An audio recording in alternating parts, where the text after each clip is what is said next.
Hello students, I am Jitendra Kumar and today we are going to discuss the problems of exercise 11.3. In previous video we have already discussed about the problems of exercise 11.2, which is actually based on area of triangle and parallelogram. And now we are going to discuss about the area and perimeter, that is circumference of circle. आज हम circle के बारे में पढ़ेंगे, ठीक है। Circle का area कैसे फाइंड करते हैं, how do we find the area of circle and area of perimeter, that is circumference of circle. Okay, circumference जो होती है वही एक्चुअल में पेरीमीटर होता है किसका, सर्कल का। तो इसको निकालने के क्या फार्मूला हमारे पास है वो हम डिस्कस करेंगे। जो हमने फर्स्ट वीडियो डिस्कस की थी that is related to exercise 11.1, उसमें मैंने सभी फार्मूलाज के बारे में डिस्कस किया था। आप चाहो तो वो वीडियो भी देख सकते हो, लेकिन यहाँ पे मैं एक बार फिर से फार्मूलाज को डिस्कस करूँगा related to circle. So let us start our today's topic. Yes, this is mathematics class 7 chapter 11 perimeter and area exercise 11.3. This exercise is actually based on circle. तो सबसे पहले हम देखते हैं सर्कमफ्रेंस क्या होता है सर्कल का। सर्कल का सर्कमफ्रेंस का मतलब पेरीमीटर, दैट इज पेरीमीटर। ये जो बाउंड्री लाइन है ना, this, okay, the boundary line of circle, this is called circumference. Circumference निकालने का फॉर्मूला होता है 2 पाई आर, और you can also write it as pi D, where D is the diameter और आर इज द रेडियस। तो हमारे पास दो फार्मूले हुए सर्कमफ्रेंस के, या तो अगर हमारे पास रेडियस है तो 2 पाई आर यूज कर सकते हो, अगर हमारे पास डायमीटर है then you can also use pi D, diameter. Pi को डायमीटर से मल्टीप्लाई कर देंगे, simply we can get the circumference of circle. Okay, ना area of circle. Area of circle क्या होता है, एरिया मीन्स मैंने पहले ही बताया, the space bounded by any plane figure. जो कोई भी प्लेन फिगर होती है जो स्पेस बाउंड करती है, ठीक है, कवर करती है। जैसे सर्कल है तो यहाँ इसने जो स्पेस घेरा हुआ है, ठीक है, कवर्ड एरिया जो है, covered part, this is known as area. ठीक, तो अब एरिया फाइंड करने का फॉर्मूला है हमारे पास पाई आर स्क्वायर। अब तुम सोच रहे होंगे पाई क्या होता है, तो pi is actually the ratio of circumference to its diameter. अगर हम सर्कमफ्रेंस, सर्कल के सर्कमफ्रेंस का उसके डायमीटर के साथ रेशो निकालें तो वो एक्चुअल में पाई के इक्वल होता है। और जितना भी तुम सर्कल लोगे, ठीक है, और उनका जब रेशो निकालोगे डायमीटर के साथ तो हमेशा एक डिफरेंट वैल्यू मिलती है, लेकिन हम for our solution we can consider it as a constant. हम इसे कांस्टेंट के रूप में कंसीडर करते हैं, लेकिन it is not actually a constant, ये कांस्टेंट नहीं होता। ठीक है, तो पाई की जो वैल्यू है वो हम कंसीडर करते हैं 22/7। This is approximate value. Okay, ये अप्रोक्सीमेट वैल्यू है, not actual value. Okay, actual value नहीं है, तो ये चीज़ ज़रा ध्यान रखना है। पाई इज़ नॉट अ कांस्टेंट, ये कांस्टेंट नहीं है, लेकिन फिर भी हम इसकी एक वैल्यू कंसिडर करते हैं, दैट इज 22/7 और 3.14 for solution of our problems. तो आई थिंक ये चीज़ समझ में आ गई। Now proceed to exercise 11.3। 11.3 question number 1 is find the circumference of the circle with the following radius. अब देखिए हमारे पास रेडियस गिवन है, जैसे 14 centimetre, 28 millimetre, 21 centimetre. These are the radius of different circles.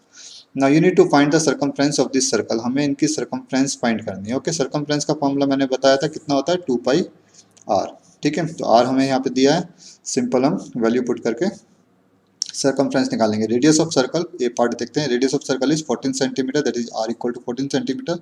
Therefore circumference कितना होगा, circumference of circle, circle का circumference होगा 2 पाई आर। ठीक है, पाई बनाने को बिल्कुल सिंपल तरीका है, 11 बनाओ और ऊपर एक इस तरीके से बना दो। ठीक है, सो पाई का वैल्यू यहाँ पे दिया है ऑलरेडी 22/7। अगर गिवन है वैल्यू तो हमें 22/7 या जो भी 3.14 जो भी दिया है वो लेंगे, अगर नहीं दिया तो 22/7 ही कंसिडर कर तो ज़्यादा बढ़िया है। ठीक है, नाउ आर इज, आर हमारे पास कितना है, ऑब्वियसली 14। ठीक है, तो अब देखिए कैंसिल होता है, 7:2 इज 14, कैंसिल हो गया। Now 2 into 22 into 2, after multiplying we will get 88 centimeter. This is your required answer, that is the circumference of that particular circle. Now proceed to B part. B part is radius of circle is 28 centimeter. Now circumference, we need to find circumference. तो circumference का formula क्या होगा, circumference of circle is 2 pi r, again 2 into pi की value होती है हमारे पास 22/7 and are is 28, तो 7:4 is 28, फिर से कैंसिल हो गया यहाँ पे। Now 2:22 is to 4, after multiplying we will get 22 into 4 is 88 and 88 into 2 is 176 centimetre. Okay, तो ये हो गया हमारा बी पार्ट। 28 मिलीमीटर था, यहाँ मिलीमीटर है, जरा ध्यान से देखना। यस, मुझे याद आ गया था, मिलीमीटर दिया है। ओके, तो यहाँ मिलीमीटर आएगा। Now proceed to next, that is C part. C part is radius of circle is 21 centimetre. यहाँ रेडियस दिया है 21 सेंटीमीटर, देयरफॉर सरकमफ्रेंस कितना होगा? Circumference of circle is equal to 2 pi r. Again we need to put the values of pi, that is 22/7, and r, that is 21. तो 7:3 21 होता है. It will become 2 into 22 into 3. After multiplying we will get 3 into 2 is 6, 6 into 2 is 12, that is 132 centimetre. This is your required answer. Okay, तो ये था हमारा question number 1, जिसमें हमने सीखा है कि how do we find the circumference of circle when radius is given. अगर रेडियस हमें दिया है तो हम सरकमफ्रेंस कैसे फाइंड करेंगे? Using the formula 2 pi R. Okay, तो सिंपली हम क्या सीख रहे हैं यहाँ पे? हम सीख रहे हैं how do we apply formula in any problem. किसी प्रॉब्लम में हम फार्मूला को किस तरीके से अप्लाई करते हैं, ठीक है, और वैल्यूज पुट करके किस तरह से हमें आंसर निकालना है. हमारा मोटिव यही है यहाँ पे. Okay, now proceed to question number 2. Question number 2 is find the area of the following circles. अब देखिए हमें एरिया फाइंड करना है. We need to find the area. Okay, area के लिए कह रहे हैं area of the following circles given that radius equal to 14 millimetre, diameter equal to, देखिए बी पार्ट में यहाँ पे डायमीटर दिया है, सी पार्ट रेडियस है, ए पार्ट में भी रेडियस है. तो मैं तीनों पार्ट डिस्कस करूंगा. पहले रेडियस से फाइंड करते हैं. यहाँ पे radius is 14 millimeter, therefore area of circle is, area of circle, circle का फॉर्मूला होता है pi R square. Okay, R square का मतलब है यहाँ पे आर मल्टीप्लाई आर, आर को हमें आर में ही मल्टीप्लाई करना है. ओके, तो 22/7, आर इज 14, तो 14 को हम 14 से ही मल्टीप्लाई कर देते हैं. After dividing we get 7:2 is 14, it will become 22 into 14 into 2. Okay, तो मल्टीप्लाई करके हमारे पास आता है 14:2 is 28 and 28:2 is 56, that is 616 centimetre square. This is sorry millimetre square, millimetre square. This is the answer. Okay, तो ये था हमारा area of circle. Now A part हो गया हमारा, बी पार्ट देखते हैं. देखिए फर्स्ट पार्ट में हमें क्या दिया है? ए पार्ट में रेडियस दिया था, ठीक है, लेकिन जो बी पार्ट है, बी पार्ट में हमारे पास यहाँ पे डायमीटर दिया है. तो फर्स्ट पहले हमारा क्या काम होगा? पहले हम डायमीटर से रेडियस फाइंड करेंगे. डायमीटर हमें दिया है 49 मिलीमीटर, ठीक है, therefore radius equal to, radius हमेशा डायमीटर का हाफ होता है, ये ध्यान रखना, ठीक है, डायमीटर बाय 2. तो इसे हम 49 को 2 से डिवाइड कर देते हैं. It is the, this is the radius. Now area of circle, area of circle, circle का एरिया कितना होगा? पाई आर स्क्वायर. फार्मूला हमारे पास ये है, सबसे पहले हमें फार्मूला ये अप्लाई करना है, ध्यान रखना. 22/7, आर इज 49/2 इंटू 49/2. अब देखिए जो कैंसिल होता है पहले कैंसिल कर देते हैं. 7:7 इज 49, 2:11 is 22. Now the remaining values are 11 multiply 7 multiply 49/2. अब देखिए पहले मल्टीप्लाई कर लेते हैं इनको, कितना आएगा मल्टीप्लाई करके? तो मल्टीप्लाई करके हमारे पास आता है, जब 11 को हम 7 से मल्टीप्लाई करेंगे we get 77, and when it is multiplied by 49 we get 3773. Okay, तो मैं यहाँ लिख देता हूँ 377 डिवाइडेड बाई 2. और जब हम इसे 2 से डिवाइड करेंगे वी विल गेट 1886.5. यूनिट क्या था? यूनिट देख लेते हैं एक बार. Yes, meter, meter square. This is required answer. तो ये था हमारा B part. C part is radius. C part में हमारे पास है रेडियस। Radius is 5 centimetre. ठीक है, तो हम फिर से यहाँ पे क्या फाइंड करते हैं, एरिया। रेडियस हमें दिया है 5 centimetre, that is R equal to 5 centimetre. Therefore area of circle is equal to pi R square. Put the value of pi, that is 22 by 7. Put the value of r, that is 5. 5 into 5. Now multiply करते हैं 22 into 5 into 5. It will become 22 into 5 is 110. Okay. और एक बार फिर जब हम इसे 5 से multiply करेंगे we get 550 डिवाइडेड बाई 7। अब देखिए यहाँ पे it can't be divisible by 5, sorry 7, ये 7 से डिवाइड नहीं होगा। तो हम क्या करेंगे, इस आंसर को सिर्फ मिक्स्ड फॉर्म में लिखेंगे कितना आता है। ठीक है, डेसिमल फॉर्म में हम इसे कन्वर्ट नहीं करेंगे ना। 7:7 इज 49। आफ्टर सब्ट्रैक्टिंग वी गेट 60 हो गया। 7:8 इज 56, remainder is 4। hence the answer becomes 78 whole 4 by 7, okay, इतने centimetre square. This is a required answer. तो आई थिंक क्लियर हो गया होगा ये पार्ट भी। Now proceed to next question, that is question number 3। Question number 3 देखते हैं जल्दी से। If the circumference of a circular sheet is 154 metre. ठीक है, अब देखिए यहाँ पे एक सर्कुलर शीट है जिसका सर्कमफ्रेंस हमें दिया है, it means this is the circumference. ठीक है, circumference. Okay, now find its radius. इसका रेडियस फाइंड करना है क्लियरली। अगर हमें सर्कमफ्रेंस दिए तो हम उससे रेडियस फाइंड कर सकते हैं। कैसे फाइंड करेंगे अभी मैं बताता हूँ। And also find the area of the sheet. ठीक है, देखिए एरिया दिया है तब हम सर्कमफ्रेंस फाइंड कर सकते हैं। ठीक है, लेकिन उससे पहले हमें रेडियस फाइंड करना होगा। सिमिलरली अगर सर्कमफ्रेंस दिया तब हम एरिया भी फाइंड कर सकते हैं, लेकिन फिर से पहले हमें रेडियस फाइंड करना होगा इस केस में। तो हमारे पास ये कंडीशन है, सर्कमफ्रेंस से हमें एरिया फाइंड करना है, लेकिन उससे पहले इस एक स्टेप आएगा जिसमें हमें रेडियस भी फाइंड करना होगा। यहाँ पे कह भी रहा है फाइंड इट्स रेडियस। ओके, तो पहले सर्कमफ्रेंस दिया है, सर्कमफ्रेंस कितना है 154 मीटर। तो ये लिख लेते हैं, सर्कमफ्रेंस कितना हमारा,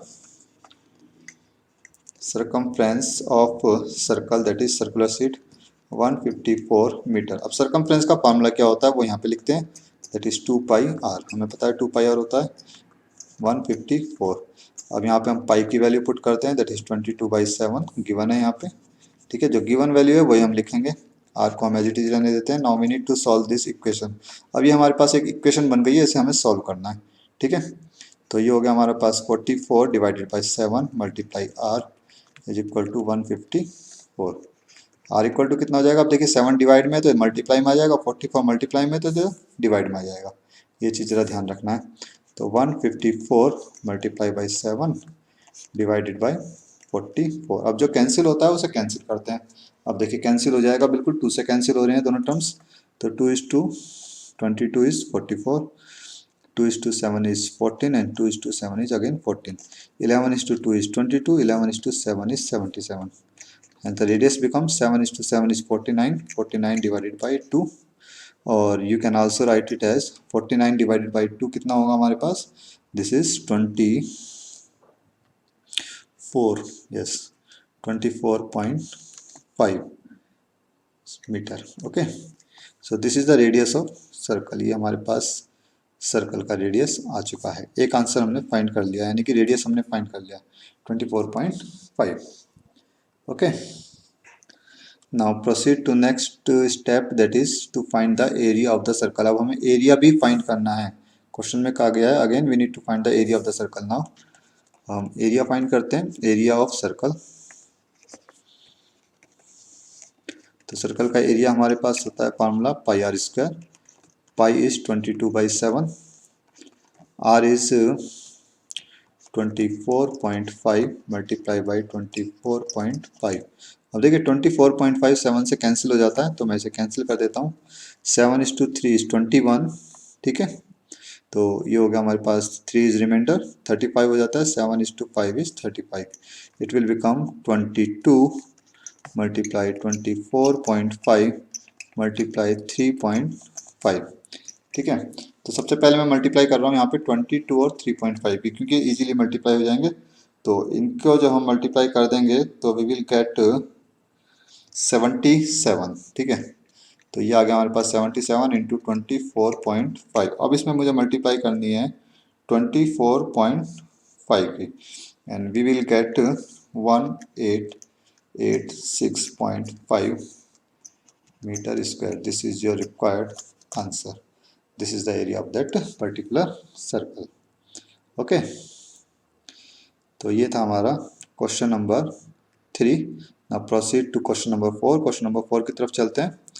A gardener wants to fence a circular garden of diameter 21 मीटर। एक गार्डनर है जो चाहता है कि उसका जो सर्कुलर गार्डन है उसका जिसका डायमीटर 21 मीटर है, ठीक है, उसको फेंसिंग करना चाहता है उसके चारों तरफ। फेंसिंग का मतलब है उसके चारों तरफ कटीले तार लगाना चाहता है। ओके, ना find the length of the rope he needs to purchase. तो उसे कितनी रॉप खरीदनी होगी if he makes 2 rounds of fence. अगर उसे फेंसिंग करने के लिए 2 राउंड्स की जरूरत पड़ेगी, मीन्स अगर उसे 2 राउंड्स की फेंसिंग करनी है, 1 एंड 2, ओके, 2 राउंड्स की फेंसिंग करनी है, तो उसे कितनी जो रोप उसे चाहिए या जो भी वायर उसे चाहिए, ठीक है, वो उसकी लेंथ कितनी होगी। Also find the cost of rope. हमें ये भी फाइंड करना है कि जो रॉप की कॉस्ट है वो कितनी है। इफ इट्स कॉस्ट ₹4 पर मीटर, अगर 1 मीटर की कॉस्ट यानी कि 1 मीटर का कॉस्ट जो है ₹4 है, means cost of 1 meter is ₹4, then you also need to find the total length, total cost of that particular rope. उस रॉप की टोटल कॉस्ट भी फाइंड करनी है जो फेंसिंग में यूज होगी। ओके, तो सबसे पहले हम देखते हैं हमें क्या दिया। हमें दिया डायामीटर, तो डायामीटर लिख लेते हैं। Diameter D is equal to 21 metre, और डायामीटर से हम इजीली सरकमफ्रेंस फाइंड कर सकते हैं। तो सरकमफ्रेंस कितना होगा उसका, सरकमफ्रेंस, क्योंकि जो रोप है वो तो सरकमफ्रेंस भी लगाई जाएगी ना, ठीक है। तो सरकमफ्रेंस कितना होगा उसका, सरकमफ्रेंस होगा हमारे पास, सॉरी, पाई डी। तो पाई की वैल्यू यहाँ पे है 22/7 एंड डी इज 21, ठीक है। तो ये हो गया हमारे पास 7:3 is 21, 22 into 3 is 66 metre. This is the circumference of that park. ये उस पार्क का जो भी है उस गार्डन का सरकमफ्रेंस आ गया नाउ, ठीक। अब हमें 2 राउंड्स लेने हैं, ठीक है। नंबर ऑफ राउंड्स कितने हैं ऑफ फेंसिंग, जो फेंसिंग की जा रही है उसके राउंड्स कितने लगेंगे, 2। Therefore length of rope required, ठीक है। तो हमें कितनी रॉप की जरूरत पड़ेगी उसे बनाने के लिए, हम 2 से मल्टीप्लाई कर देंगे 2 से 66 को, वी विल गेट 132 मीटर, ठीक है। नाउ अब हमें कॉस्ट भी फाइंड करनी है। देखिए एक आंसर हमारे पास आ चुका है, लेंथ ऑफ रॉप, ठीक है, that is length of rope required is 132 meter. Now we need to find the cost of rope, ठीक है। तो रेट ऑफ रॉप कितना दिया है, rate of rope is equal to, question में देखते हैं एक बार दोबारा से, रेट ऑफ रॉप इज ₹4 पर मीटर, यानी कि 1 मीटर का कॉस्ट है ₹4, ठीक है, ₹4 पर meter. Therefore total cost of rope, rope की टोटल कॉस्ट कितनी होगी, obviously one we need to multiply 132/4। 132 को हम 4 से क्या करेंगे, मल्टीप्लाई कर देंगे। तो 132 when multiplied by 4 we get 528 rupees, 528। okay, so this is your required answer, that is the cost of rope। तो आई थिंक ये क्वेश्चन क्लियर हो गया होगा सभी को। तो हमारे क्वेश्चन हो चुके हैं total 4 questions. Okay, 5th question भी देख लेते हैं, चलिए जल्दी से। ना from a circular sheet of radius 4 centimetre, कह रहा है कि एक सर्कुलर शीट है जिसका रेडियस है 4 centimetre, a circle of radius 3 centimetre is removed. उसमें से हमने एक सर्कल को रिमूव कर दिया जिसका रेडियस है 3 सेंटीमीटर, ठीक है। पूरी शीट थी 4 सेंटीमीटर रेडियस की, उसमें से हमने एक सर्कल को रिमूव किया है। आई थिंक जो प्रीवियस पिक्चर थी ये एक बार देख लेते हैं बुक में। अच्छा, इस पेंसिंग इसके साथ दे रखी थी इसलिए आई थिंक, लेकिन ये एक्चुअल में जो फिगर है ना मेरे ख्याल से इस क्वेश्चन की है, ओके, इसकी नहीं है। तो चलिए कोई दिक्कत नहीं, हमने यहाँ पे अलग से फिगर बनाई है, वो देख लेते हैं। ओके, ना from a circular sheet of radius 4 centimetre, एक 4 सेंटीमीटर रेडियस का एक सर्कुलर शीट है, उसमें से हमने एक 3 सेंटीमीटर रेडियस का सर्कल रिमूव कर दिया। ओके, ये पूरा जो सर्कल है, ठीक है, आउटर सर्कल, इसका रेडियस है 4 सेंटीमीटर, अगर मैं कहूँ तो यहाँ पे ये 4 सेंटीमीटर है, ठीक, और ये जो रेडियस है ये है 3 सेंटीमीटर, ठीक। ना find the area of the remaining sheet, हमें बताना है रिमेनिंग शीट का एरिया में से जो शेडेड पोर्शन है ना, इसका एरिया हमें फाइंड करना है। ओके, तो क्वेश्चन में क्या क्या चीज़ दिया है पहले देख लेते हैं। रेडियस ऑफ सर्कुलर शीट का रेडियस कितना है, दैट इज 4 सेंटीमीटर, इसे मैंने कैपिटल आर से डिनोट किया है, ध्यान रखना इस चीज़ का। रेडियस ऑफ सर्कुलर शीट यानी कि जो आउटर सर्कल है, इस पूरी शीट का जो रेडियस है वो है 4 centimetre, and the radius of the circle of radius to be remove, जो हमने सर्कल यहाँ पे रिमूव किया उसका रेडियस कितना है, दैट इज 3 सेंटीमीटर, उसको मैंने स्मॉल आर से डिनोट किया है, कैपिटल आर और स्मॉल आर, ठीक है। डिनोट करने का तरीका जरूर देख लेना। Now area of remaining sheet, हमें रिमेनिंग शीट का एरिया निकालना है। Obviously we need to subtract area of inner circle का एरिया हम माइनस कर देंगे आउटर सर्कल में से, ठीक है। भाई हमारे पास दो सर्कल हैं, तो इनर सर्कल का एरिया अगर हम माइनस कर दें आउटर में से, तो हमारे पास रिमेनिंग शीट का एरिया आ जाएगा ना, सिंपल, ठीक है। तो यही काम हमने यहाँ पे किया है कि the area of remaining sheet is pi R square, that is area of outer circle minus area of inner circle. Okay, तो हमने पाई कॉमन ले लिया, देखो यहाँ पे पाई इसमें भी आता है और इसमें भी, तो पाई मैंने कॉमन ले लिया, ब्रैकेट में कितना बचता है यहाँ पे, capital R square minus small R square. Okay, ना पाई का वैल्यू यहाँ पे दिया है हमें क्वेश्चन में 3.14, जो हमें कंसिडर करना है, तो पाई की वैल्यू हमने लिखी है यहाँ पे 3.14, ठीक है, 3.14, ब्रैकेट में हो गया यहाँ पे कैपिटल आर था हमारा 4, तो ये 4 स्क्वायर हो गया, small R is 3, that is 3 square. Okay, तो ये चीज़ क्लियर हो गई आई थिंक। ना 4 का स्क्वायर कितना होगा अगर हम देखें तो 4 into 4, that is the square of 4, that is 16, तो यहाँ पे 16 आ गया। Similarly the square of 3 is 9। Now 16 minus 9 is 7. 16 minus 9 is 7. Now when 7 is multiplied by 3.14, we get 21.98. In this way, we will get the area of remaining sheet, that is 21.98 centimeter square. This is your required answer. तो I think ये part clear हो गया सभी को, इसमें कोई ज़्यादा problem वाली बात नहीं थी। तो ये थे हमारे 5 क्वेश्चंस एक्सरसाइज 11.3 से। रिमेनिंग क्वेश्चंस हम डिस्कस करेंगे नेक्स्ट वीडियो में। Till then take care, bye bye, thank you.